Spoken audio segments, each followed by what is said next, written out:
We have some news coming in on fresh threats to nearly 10 flights that have been reported today as well, including SpiceJet, Alliance Air, as we know that bomb threats are trickling in today as well. Fresh set of threats that we hear of, reported for at least 95 flights.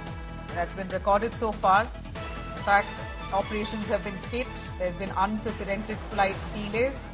At this point, we're looking at threats to nearly 95 flights in total today alone. And we reported for you just a little while ago about 70-odd flights that received threats. And now another 10 that's been reported to SpiceJet and Alliance Air.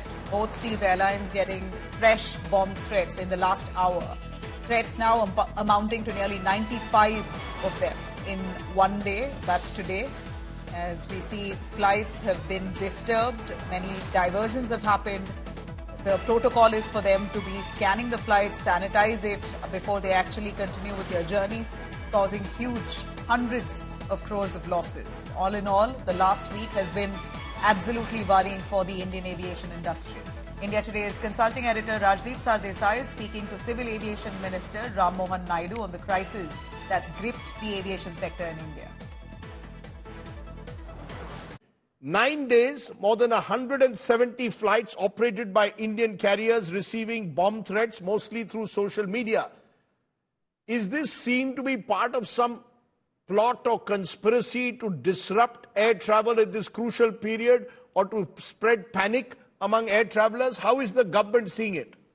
I wouldn't make any hasty decision on this. Let us wait for the thorough investigation to happen. Once we get hold of who is behind this, only then we can tell if there is a conspiracy or if there is some intention regarding the festive season or trying to affect the airlines. But right now, from what we are seeing, all the threats, most of them are happening through social media.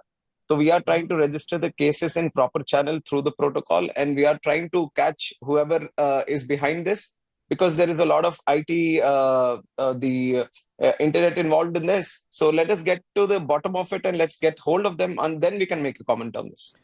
As you're saying that you all are investigating this, wanting to get to the bottom of it, but do you see a pattern? Is it that this could be some group operating? Could it be outside India, within India? Because they all seem to be using social media posts. Is there any leads that you have that should give people, to give yourself and the people a sense of who could be behind it at all? No, a couple of things let me mention. One, like I've said, most of them are happening through social media.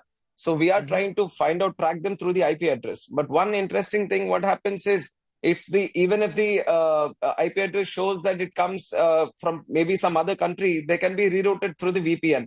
So it is not exactly my purview to tell like where exactly it is coming from. The intelligence agencies, the necessary departments, they're all looking through it. But let me tell the people of the country that we are putting all the efforts that are required so that our skies are safe. If you see over the last 8 days, every day there are 4,000 flights that are taking off and landing in this country. So if you take the entire 8 days, what you're talking about, there have been 32,000 flights. And out of these 32,000 flights, no matter what kind of threats we have got, we have tried to minimize the diversions also, and following the strict protocol that we have to follow. Let me also tell you, Rajdeep, that whenever this kind of threat happens, even if the intuition says that it might be a hoax, we don't want to take any chance, because the lives are important, the security aspect is important. So we are going through all the protocol that is required. Safety and security for the air skies and airlines is very, very important. But we realize that when these kind of incidents happen, there is certain inconvenience also that comes along. So what we have done, we have kept the airport security regulator on continuous dynamic situations so that he improvises. They are all taking into account, they're learning. They're learning from day one how the incidents happen, day two, what kind of messages they are getting. And they're trying to decode everything and come up with a very live situation on what best we can do so that we can minimize the diversions, we can minimize the inconvenience, but at the same time maintain the strict safety and security protocol. You know, Mr. Naidu, the reason I asked you about domestic threat, or are these threats coming from abroad, because your Minister of State for Civil Aviation, Muralidhar Mohol, was quoted as saying at least 70 to 80% of the bomb threats are found to be from abroad. Is that confirmed, or are you all still in the process of investigating No, whether it is, I would say it is still in the process. I wouldn't confirm that it is coming from abroad because, like I said, they can be rerouted through the VPN.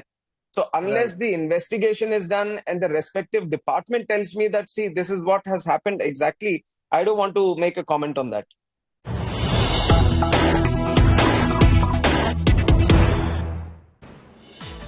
Right, while we hear of fresh threats to airlines today as well, we know that the aviation minister claims that all the agencies who have come together to press into action to try and mitigate this problem at the earliest. But let me bring in Business Today's Karishma, joining us for more on that. Karishma, give us a little clarity on what are the real solid concrete measures that all agencies together are adopting to ensure that this is put to rest.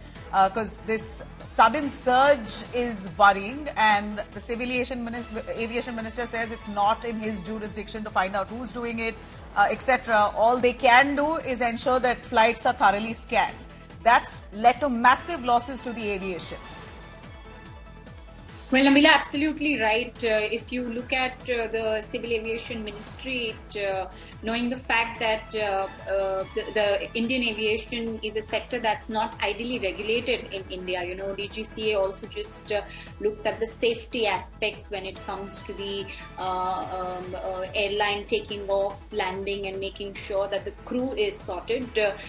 Since it's a sector that's deregulated in our country, ideally, Ministry of Civil Aviation also does not hold power, but bomb threats is something, it's not a common issue, it's not a normal issue, and it's not something that can be waved off as a blame to blame and said that we cannot do much. It's of course a big concern, and Home Ministry along with Ministry of Civil Aviation and agencies are looking at this, are making sure that the security is tightened. I think what's more important is what BCAS has done. It's the security. They've upped their game on the security protocol. They also did a meeting with the airlines to ensure that no Indian flyer is going to be unsafe and there will be no harm.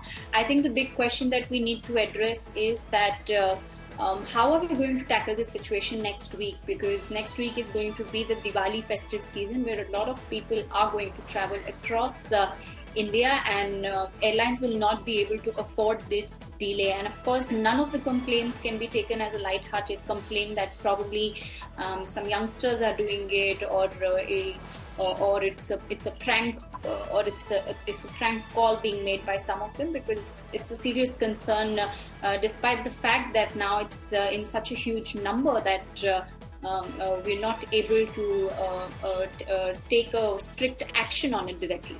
Karishma, any word on the specific number of the kind of losses that the aviation industry may have reported in the last week? We know some of the flights had to literally divert, make emergency landing, and if they have to do so, they have to dump all that fuel. That costs wastage of crores of rupees, and then finding accommodation for passengers, and then renting another flight and then taking off.